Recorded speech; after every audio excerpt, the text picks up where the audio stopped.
There was never a single road called the Silk Road. The name itself was coined in 1877 by German geographer Ferdinand von Richthofen, nearly 2,000 years after the first caravans crossed Asia.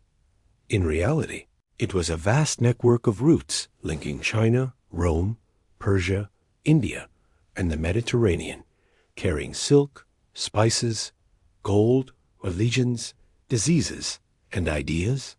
For centuries, it became the ancient world's greatest system of global connection.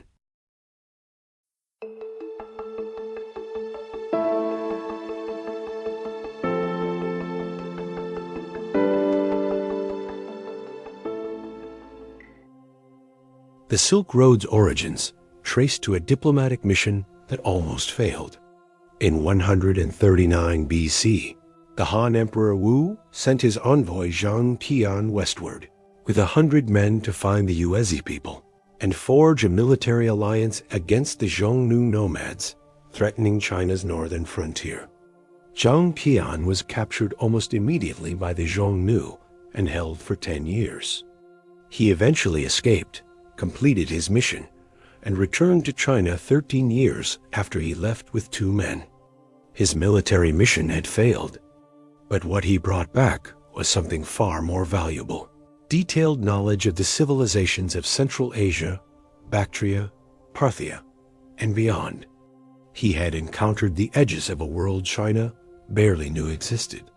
Emperor Wu, recognizing the commercial and strategic potential, sent subsequent missions westward.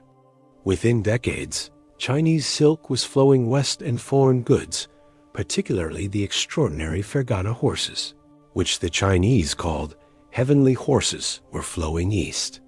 The routes were open. Here is a crucial fact that most people miss about the Silk Road. Almost nobody traveled the entire route.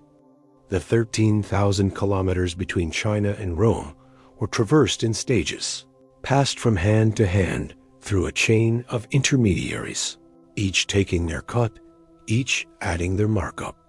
The Parthian Empire, controlling modern Iran and Iraq from roughly 250 BC to 224 AD, was the dominant Western intermediary, and they jealously guarded their position.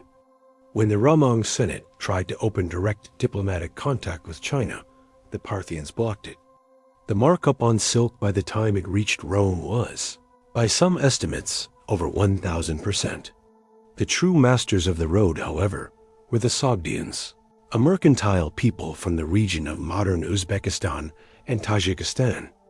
Sogdian merchant letters, discovered in a watchtower in northwestern China and dated to around 313 AD, are among the earliest surviving commercial documents in Central Asian history, recording transactions, complaints about business conditions, and news from home. The Sogdians established trading colonies from China to Byzantium and were the connective tissue of the entire network. The Silk Road's name is misleading. Silk was certainly its most famous commodity. Roman senators complained about the immorality of its transparent fabric, and the Roman state hemorrhaged gold paying for it. But the network carried far more than cloth.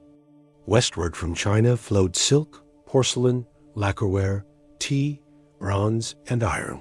Eastward flowed glass, which China could not produce at Roman-quality wool, linen, gold, silver, ivory, and the Fergana horses that transformed Chinese cavalry.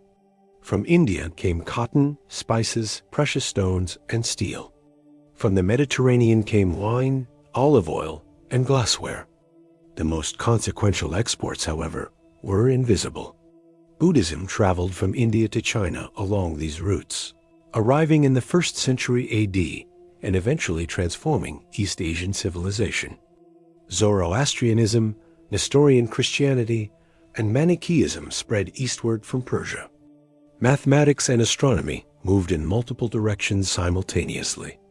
And in the 6th century AD, 2 Nestorian monks reportedly smuggled silkworm eggs out of China, hidden in hollow canes, breaking China's monopoly on silk production.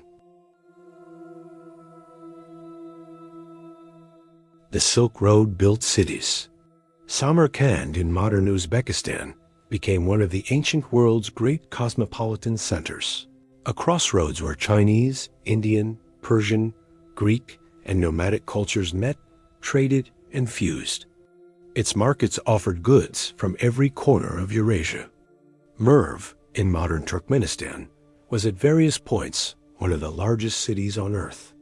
Dunhuang, at the edge of the Gobi Desert in western China, was a gateway and staging post where travelers rested before or after crossing the desert. Its famous Mogao caves, carved from the 4th century AD onward, contain the world's largest collection of ancient manuscripts, discovered sealed in a chamber in 1900.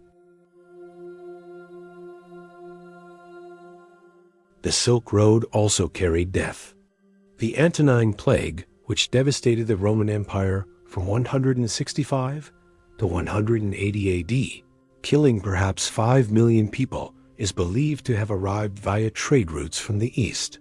The Plague of Justinian in the 6th century AD, and possibly the Black Death in the 14th century, traveled along the same networks that carried silk and spices.